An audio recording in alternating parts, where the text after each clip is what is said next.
itu tobat sekarang, tobat yang menyeluruh deh, istilahnya itu tobatan nasuha. Kira-kira begitu Mbak Ina. Ketika kemudian kita mengakui, kemudian diampuni. Itulah filosofi dari teks amnesti. Tapi jangan berbicara tingkat kepatuhan Mbak Ina. Kita ini pemahaman tentang perpajakan atau literasi perpajakan kita masih rendah.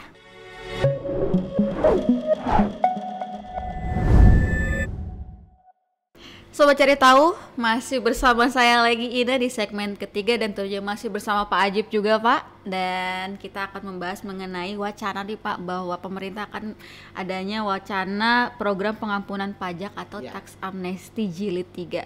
Kalau kita throwback ke belakang, jilid pertama itu diadakan di tahun 2016 ya Pak ya. Dan jilid kedua atau yang bisa disebut program pengungkapan sukarela atau PPS itu ada di 2022. Dan di 2025 ini akan diadakan kembali tax amnesty jilid 3. Menurut Bapak, apakah kita masih butuh Pak tax amnesty jilid 3 ini? Ya, kalau diskusi tentang tax amnesty Mbak Ina, ini akan selalu ada pro kontra. Ya. Pro-nya adalah, atau kita lihat sisi yang sepakat dulu. Karena faktanya memang tax compliance kita, tingkat kepatuhan pajak kita itu masih rendah. Ya. Oke, ini ukurannya tingkat kepatuhan. Tapi jangan berbicara tingkat kepatuhan Mbak Ina. Kita ini pemahaman tentang perpajakan atau literasi perpajakan kita masih rendah. Ya. Jadi bagaimana mungkin mereka patuh kalau mereka nggak ngerti.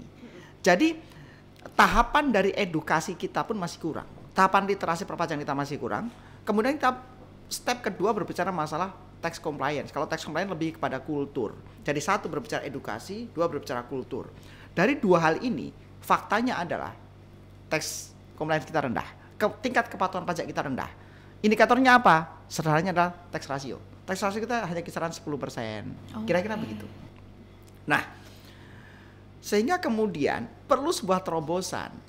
Ketika sebelum kita masuk ke sebuah fase yang lebih dalam tentang perpajakan, karena masing-masing ini kan ada momentumnya. Kalau kita lihat Mbak Ina, tadi Mbak Ina menyampaikan bahwa tax amnesty jilid 1 itu tahun 2016-17, betul.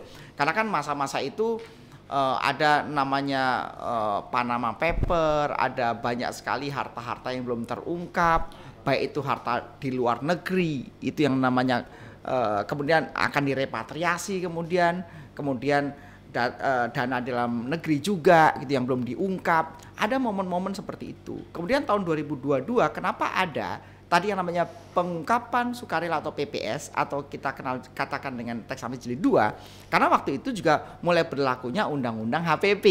Itu kan kira-kira waktunya bersamaan Mbak Ina. Sehingga momentum-momentum sebelum semuanya makin terbuka, sebelum nanti database semakin terintegrasi, sebelum nanti ada law enforcement yang lebih kuat di perpajakan, maka harus ada fase namanya fase pengampunan. Sama halnya kenapa kemudian tahun 2025 muncul, bahkan kalau kita lihat sudah masuk prolegnas 2025 adanya namanya tax amnesty jilid 3. Karena Cortex ini salah satunya Mbak Ina. Ketika sistem Cortex sudah mengintegrasikan semua data, maka kita no choice, kita nggak punya pilihan, kita harus patuh. Karena harus patuh itulah kemudian maka ada fase lagi, ada relaksasi lagi, ada sebuah masa pengampunan lagi, itulah namanya tax amnesty. Makanya pemerintah kemudian kemungkinan besar akan mendorong tax amnesty jilid 3 di tahun 2025 ini Mbak Ina. Ini kalau kita lihat dari sisi yang setujunya.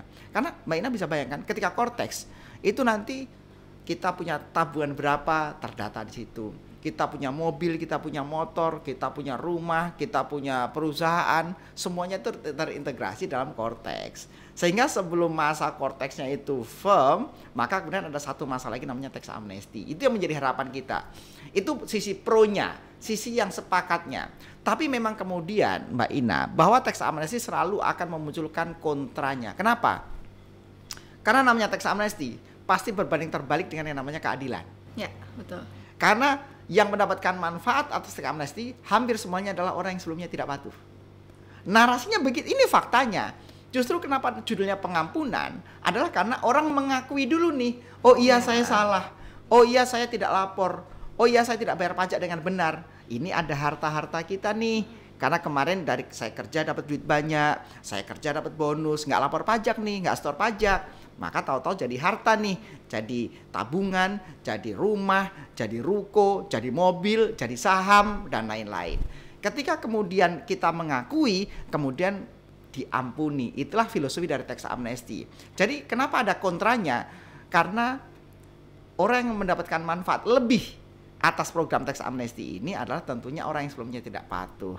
Kira-kira narasinya begitu Mbak Ina. Tapi kemudian kalau ditanya, apakah Indonesia masih butuh tax amnesty? Ini tentunya sangat dan potensi menimbulkan dispute. Kalau ditanya butuh atau tidak, faktanya adalah butuh. Kenapa butuh? Karena komplainsi kita masih rendah.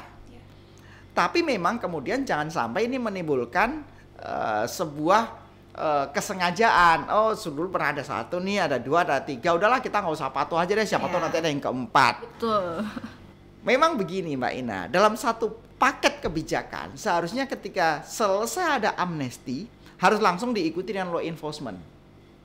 Jadi kami punya 2 catatan. Harusnya ada perannya dulu dan ada pasca. Perannya apa? Perannya adalah atau sebelum diberlakukan tax amnesty, udah kalau perlu surat itu semua wajib pajak. Kalau kemarin kan ada namanya SP2DK misalnya. Jadi artinya apa? Biar orang pada notice, biar orang udah paham, oh ini loh mau ada tax amnesty. Jangan sampai mereka alasannya nggak tahu. Jadi informasi itu harus masif dari sekarang. Informasi itu kan bisa bersifat edukasi, tapi juga bersifat semi pemeriksaan. Entah wajib pajak orang pribadi atau badan, semi diperiksa aja misalnya. Ini adalah untuk menimbulkan atau memberikan informasi kepada masyarakat bahwa ini akan ada tax amnesty. Jadi perannya adalah harus ada informasi yang menyeluruh kepada seluruh masyarakat. Kemudian paskanya harus diinformasikan Mbak Ina kepada seluruh masyarakat bahwa setelah ada amnesty ini akan ada law enforcement loh gitu misalnya. Sehingga orang punya willingness untuk mengikuti tax amnesty, untuk mengaku ibaratnya begini.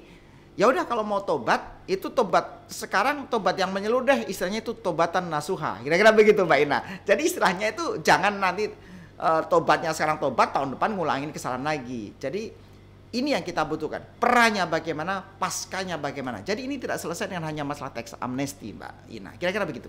Oke.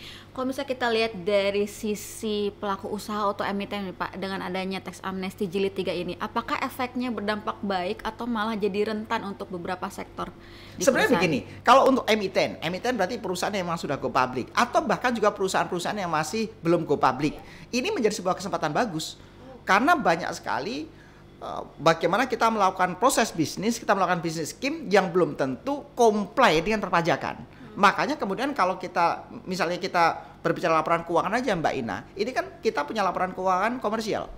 Tapi laporan keuangan komersial itu kadang beda dengan laporan keuangan fiskal namanya, karena akan banyak sekali koreksi. Ini baru berbicara masalah teknis laporan. Kalau berbicara masalah bisnis scheme, misalnya gini, saya punya perusahaan. Oh perusahaan saya dipinjam oleh si A atau si B buat melakukan proses bisnis atau dapat tender, dapat kontrak. Ini kan dalam sebuah proses bisnis yang lazim sebenarnya atau banyak yang dilakukan seperti itu. Tapi dalam konteks perpajakan akan menimbulkan masalah. Karena kalau misalnya orang bukan jual beli ya, pinjam meminjam bendera katakan.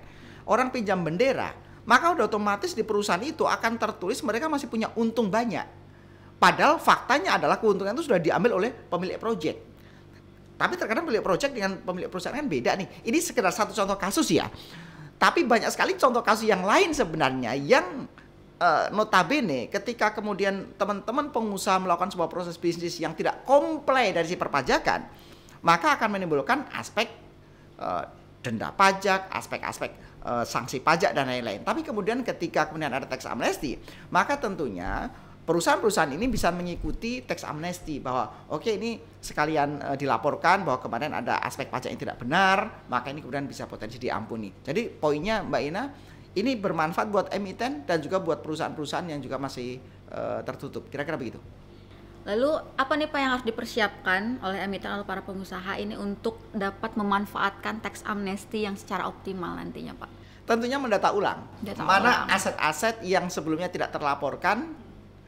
Ini berbicara aset, kemudian berbicara masalah proses bisnis. Kalau sebelumnya ada proses bisnis yang belum dilaporkan misalnya, contoh proses bisnis yang belum dilaporkan begini. Uangnya udah terlanjur ditarik semua sama pemilik bisnis sebelumnya. Jadi terkesan bahwa masih ada laba ditahan banyak nih di perusahaan itu. Padahal sebenarnya udah nggak ada duitnya di perusahaan itu. Ada nggak seperti itu? Banyak. Sebenarnya perusahaan itu udah nggak punya duit. Tapi karena memang proses bisnis yang tidak pas, laporan keuangan komersial dengan fiskal beda. Sehingga kemudian tertulis masih ada laba ditahan banyak, padahal duitnya udah nggak ada. Nah, hal-hal seperti ini yang perlu didata ulang. Satu, proses bisnis sebelum-sebelumnya. Kedua adalah berbicara masalah aset-aset, karena terutama aset.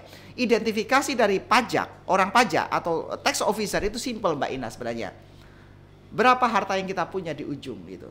Karena kalau misalnya kita punya duit banyak sebelumnya, kemudian kita pakai juga nggak jelas misalnya, cuman buat gaya hidup, itu belum tentu teridentifikasi. Tapi begitu kita pakai buat beli aset, asetnya kan banyak nih. Bisa punya saham, bisa punya rumah, bisa punya mobil, bisa punya perusahaan. Itu kan bisa aja perusahaan private juga bisa. Karena ketika misalnya nih kita bikin perusahaan di notaris, maka ketika kita bilang kita punya saham 1 miliar misalnya, padahal kita naruh duitnya cuma 100-200 juta, maka secara perpajakan, secara aspek fiskal kita dianggap punya harta 1 miliar. Nah, ini yang menjadi problem. Nah, hal seperti ini yang kemudian perlu diidentifikasi dari awal, dari sekarang, sehingga ketika berlaku program tax amnesty, maka ini perlu kita laporkan.